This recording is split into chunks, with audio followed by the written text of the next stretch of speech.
This is Khushbu with another question of applications of trigonometry. This is question number 10 from exercise 9.1, page number 204 from NCERT. This says two poles of equal heights are standing opposite to each other on either side of the road. सबसे पहले let's suppose ये road है, दो poles हैं यहाँ पर, एक पोल ये, एक पोल ये, equal heights हैं दोनों पोल्स की. Let's suppose this is A, B, C, D, which is 80 meter wide. Road हमारी 80 meters wide है. From a point on the road, the angle of elevation of the top of the poles are 60 and 30. एक point है road पर जहाँ से angle of elevation बन रहे हैं 60 degrees और 30 degree. Find the height of the pole and the distance of the point from the poles. Pole की height निकालनी है और distance of point from the poles. ये point ले लेते हैं D, इसको मान लेते हैं 60, इसको ले लेते हैं 30. So, अब हमें निकालना है हाइट पोल्स की और ये डिस्टेंस कितने हैं इनके. तो सबसे पहले लेट द हाइट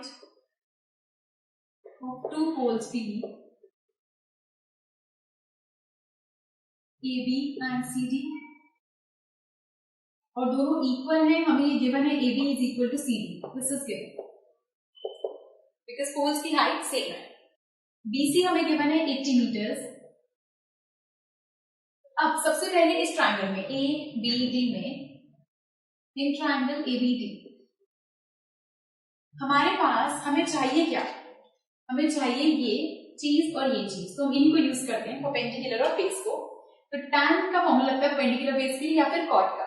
तो अगर मैं tan का लगाती हूँ तो tan 60 डिग्री इक्वल होगा perpendicular means AB by base means BD. तो tan 60 हमारे पास होता है √3. AB हमारे पास नहीं है और BD भी हमारे पास नहीं है. तो यहां से हमारे पास BD की वैल्यू आ जाएगी AB बाय √3. ये वैल्यू आ गई हमारे पास BD.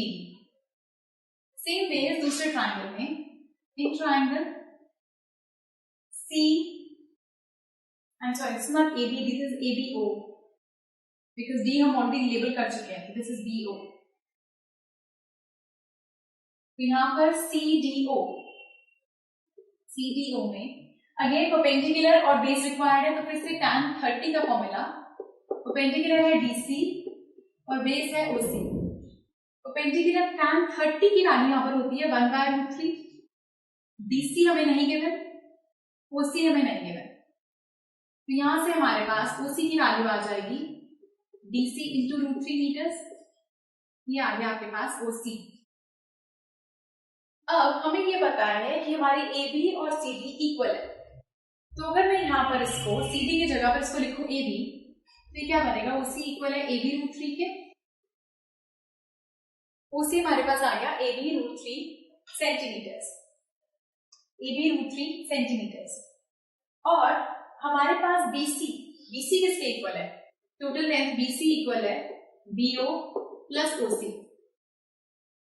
तो BC हमारे पास है 80, BO की वैल्यू है AB बाय √3 प्लस OC की वैल्यू है AB √3.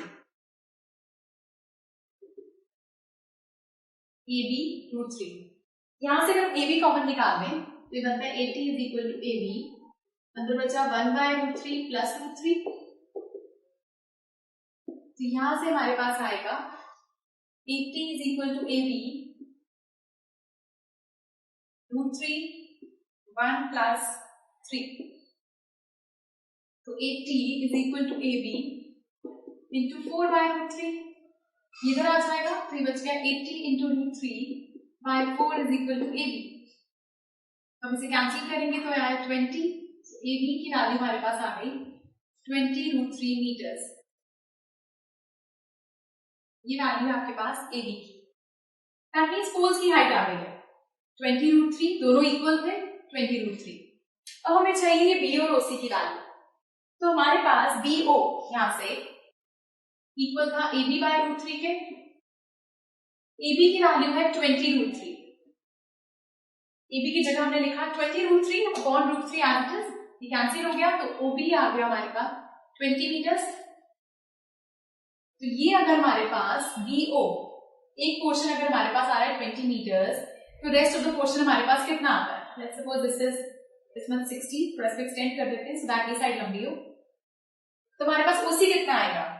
तो बीसी इक्वल था बीओ प्लस ओसी के। तो बीसी 80 है, बीओ आपके पास 20 है, ओसी कितना आएगा? 80 माइनस 20 आपके पास आ जाएगा 60 मीटर्स ओसी। सो हमारे पास हाइट ऑफ पोल्स आई है, height of 2 poles are 20√3 meters and distance of point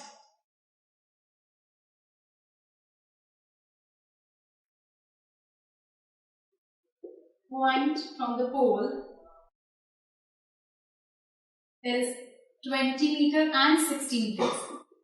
So ये आपके पास दो distance आ गए।